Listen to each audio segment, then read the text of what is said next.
Effigy Mounds National Monument has the highest concentration of intact mounds in the Midwest. We have just over 200 and counting. The mounds were created by Native Americans 1,400 to 1,700 years ago.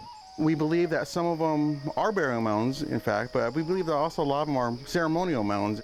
Some mounds were round or conical, but the effigy mounds were built to represent birds or bears or wolves. These are extraordinary works of construction. They were created, too, without any of the machinery that we have now to move massive amounts of dirt. It took a long time and a lot of manpower to build these. Moving yards and yards of dirt with only a clamshell in baskets. That's all you had. While the number and scale of the mounds is impressive, many also consider the features to be works of art. They're not just great artworks, they're great works of art that are in motion, and they're very, very special. Sharon Smalley and her friends made the trip to Northeast Iowa to see the park. I think it's picturesque. I'm impressed with the history. I grew up in Iowa. I studied Iowa history as a 6th grader, and I had never been here. The majority of the mounds are up the hill, away from the river. You have to climb about 400 feet in elevation to get to most of them, but the experience makes it all worthwhile. The Visitor Center has an array of artifacts representative of the era during which the mounds were formed.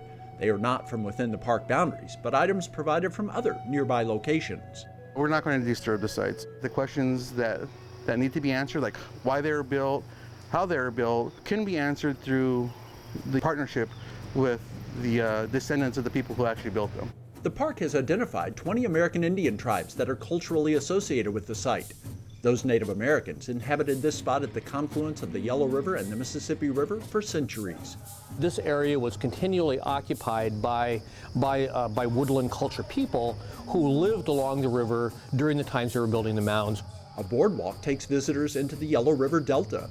And when we stand on these overlooks and look at the Mississippi River, when we stand by these mounds, we are occupying exactly the same place where ancient American Indian people did. Ranger Michael Douglas frequently leads groups of kids into this part of the park, has them be silent for a moment, then asks them what they heard. One response has stuck with him.